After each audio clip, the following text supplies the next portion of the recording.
This happened when I was 18, making the road trip from my hometown to my new college. I had all my stuff shoved into the trunk and backseat of my cheap SUV. This was not only my first long road trip alone, but was also going to be my first time being away from my family for an extended amount of time, so my nerves were reasonably high. Anyway, the directions I was taking said it was 600 miles total, which I split into 2 days of driving.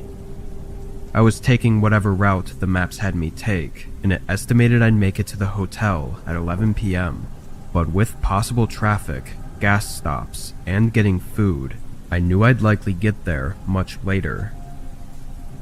By 7, the sun was fully gone, and most of the cars were gone too. Every once in a while a car would pass by, and I'd see their headlights slowly fade out in front of me, but for most of the drive, it was just me. This actually made me really tired and bored.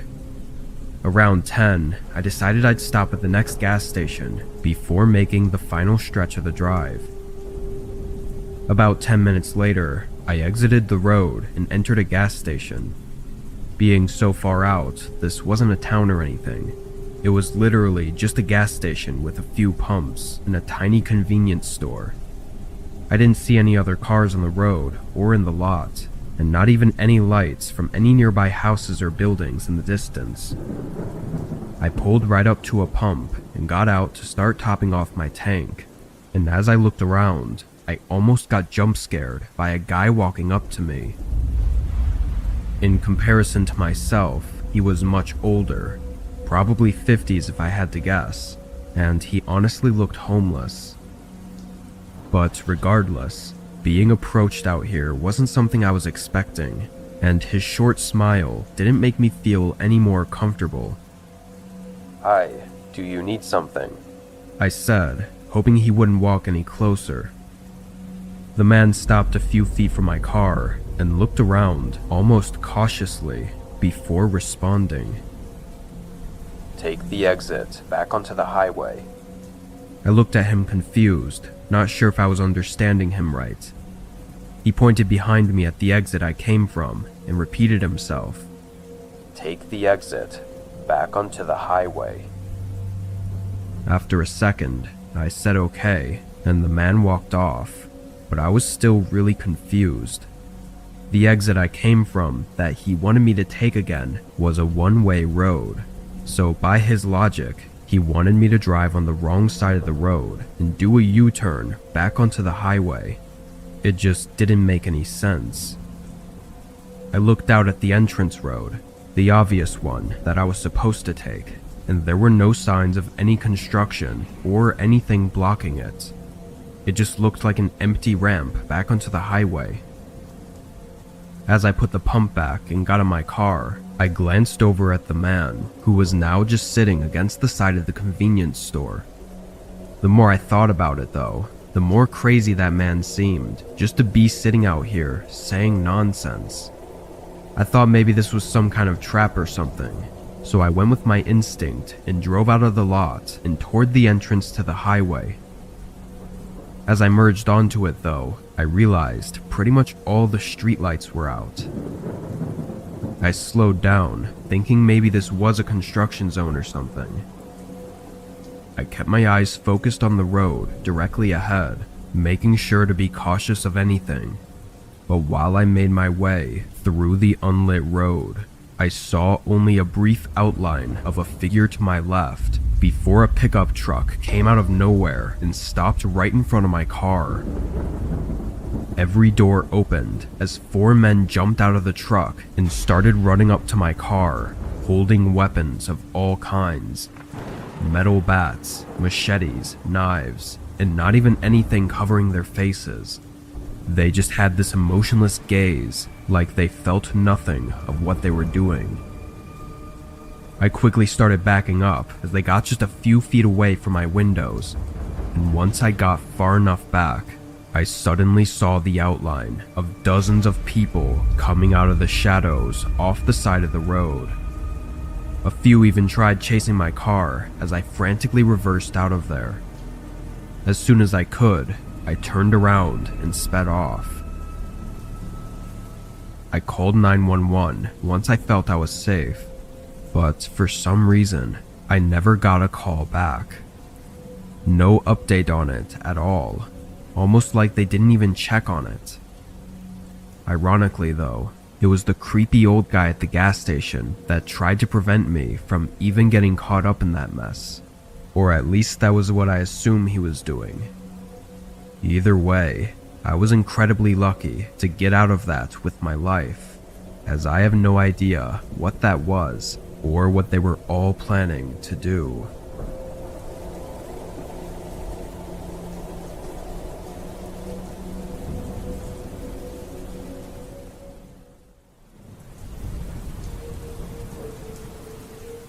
It was a typical Friday after my college classes were out, and I was spending the night doing DoorDash. This was my regular routine, dashing on the weekends to help me pay for all my living expenses while on campus. The night started well, getting a lot of orders done and making a good amount, and then it hit a stalemate after the big dinner rush. Very few orders were showing up, and the ones that did, they were very low paying, basically waste of time orders. But then after an hour of aimlessly driving around, an order came through that wasn't too bad. It was 8 miles away, but the payment was well worth it. It was nothing absurd, but enough to make it not a ripoff like a lot of the other ones were. I accepted the order and ran into the restaurant to grab the bag, then hopped in my car and started driving. The map said it would take 30 minutes. Which I think was the longest of any orders I'd done up until this point. Most of the houses were right around campus, because any further than 15 to 20 minutes out, it becomes pretty much just bare fields of grass.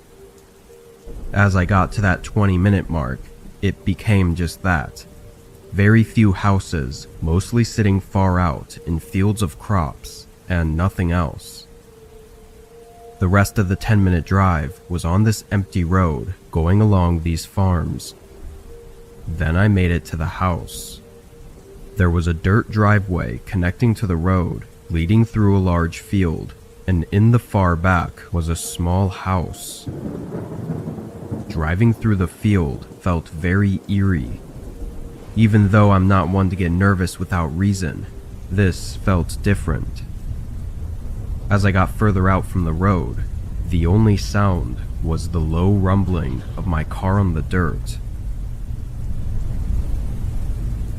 I parked out front and got the bag ready, then left the car on as I stepped out.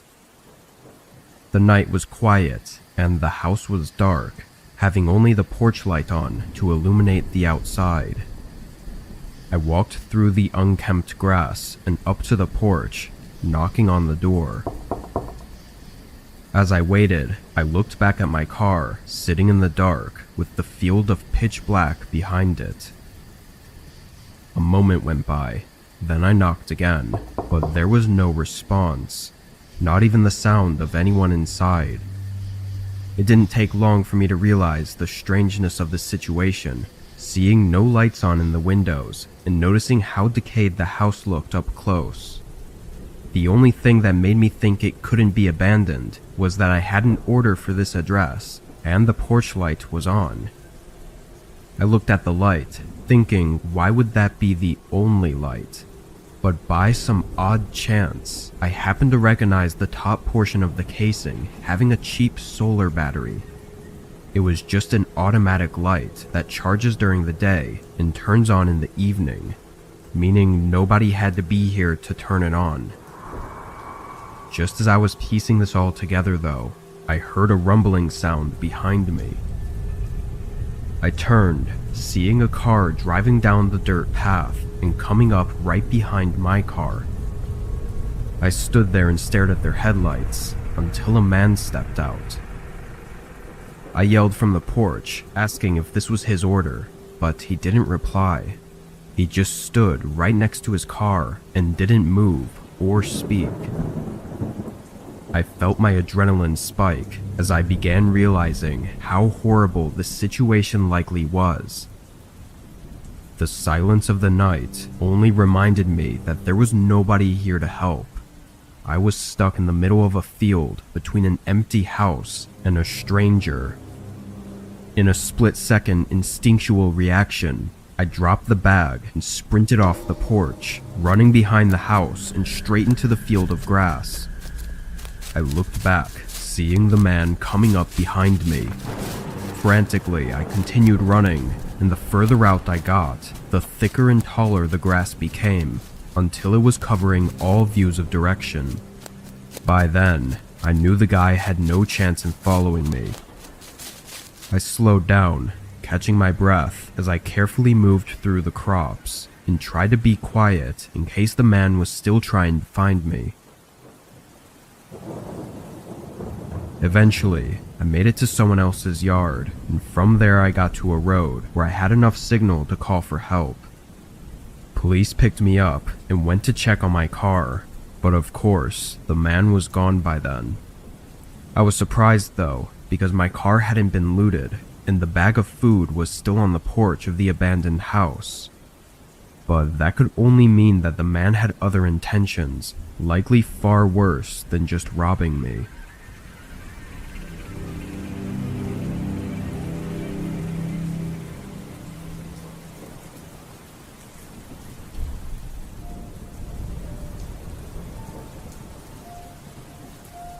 This happened during a road trip I was taking on the way back from seeing my family for the holidays. I'm not usually one to drive more than a couple hours because I much prefer flying, but this year the tickets to where I was going were way more expensive for some reason. It would have cost me over $1,000 for a round-trip flight that only went a few states over. I had planned everything out so that I'd get home a few days before I had to go to work. But a snowstorm blew in on the day I was going to leave, so I had to stay an extra 2 days before finally starting the drive. The roads were empty since it was past the holiday rush, and most of the drive is pretty out of the way from the big cities. The hardest part of it was always staying awake and fighting the boredom. The first 8 or so hours went by without any trouble though. Sure, I was tired, but the snow on the road kept me awake and attentive. It was about 10 p.m., and I had a hotel booked in a small town just 2 hours further ahead. But as I drove, a small light came up in my mirror. It was the headlights of someone behind me, which was actually the first person I'd seen on the road with me in over an hour. Their lights were getting bigger quickly though, showing that they were coming up really fast. And soon, I could see that it was actually a large van of some kind. It was only a 1-lane road, so I couldn't get out of their way, but I figured they would still swerve around me, given they were going so fast. Once they reached the back of my car though, they matched my speed and stayed behind me. After a few seconds, I realized they weren't trying to get around me, and we drove like that for almost 10 minutes. It was kind of unnerving, being that it was only us on the road, and yet this huge van was trailing right behind me. It wasn't a normal following distance either. They were so close that I couldn't even see their front bumper or license plate in my mirror. Maybe I was quick to feel uneasy about it, but an exit came up for a gas station, and I chose to turn off, hoping they would stay on the road and that I could put some distance between us. But as I veered off and down the exit ramp, they stayed right behind me. I pulled into the gas station and parked at one of the pumps as the van pulled into the pump behind me. At this point, I just didn't know what was happening.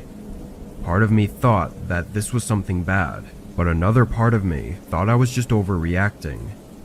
I knew that this was the only gas station in the past 30-ish minutes, so it wasn't all that unlikely that they would also need gas. Before getting out to fill up my tank, I shut my car off and looked around. The store part of the gas station had its lights off and a closed sign hanging from the door. I looked to the sides of it, seeing nothing but empty darkness. No houses, no buildings, just a field covered in snow with a single road going through it. I looked in my mirror. A man was now standing outside of the van and putting gas in, so I got out and began doing the same. As the numbers slowly ticked on the gas meter, the man quickly put his pump back and sealed his gas cap. I looked over, seeing him walking to the back of his van. Then I heard the loud ratcheting sound of the back door being lifted open. There was something in that moment, maybe a gut feeling or just an instinct of some kind, that told me to get out of there. I pulled the pump out of my car, and not even a second later, 3 men were sprinting at me from around the back of the van. I dropped the pump on the ground and quickly got in my car, locking the doors just as one of them grabbed the handle and tried to rip it open. I was shaking and moving as quick as I could to get the car on. All 3 of them went around trying each door, but then immediately sprinted back to their van before I'd even had the chance to pull away. When I did though, I saw them drive away soon after, going in the opposite direction, down the way we had come from. I let the police know what happened, but never even got a call back with any updates. I think it's obvious they were trying to abduct people under the cover of night,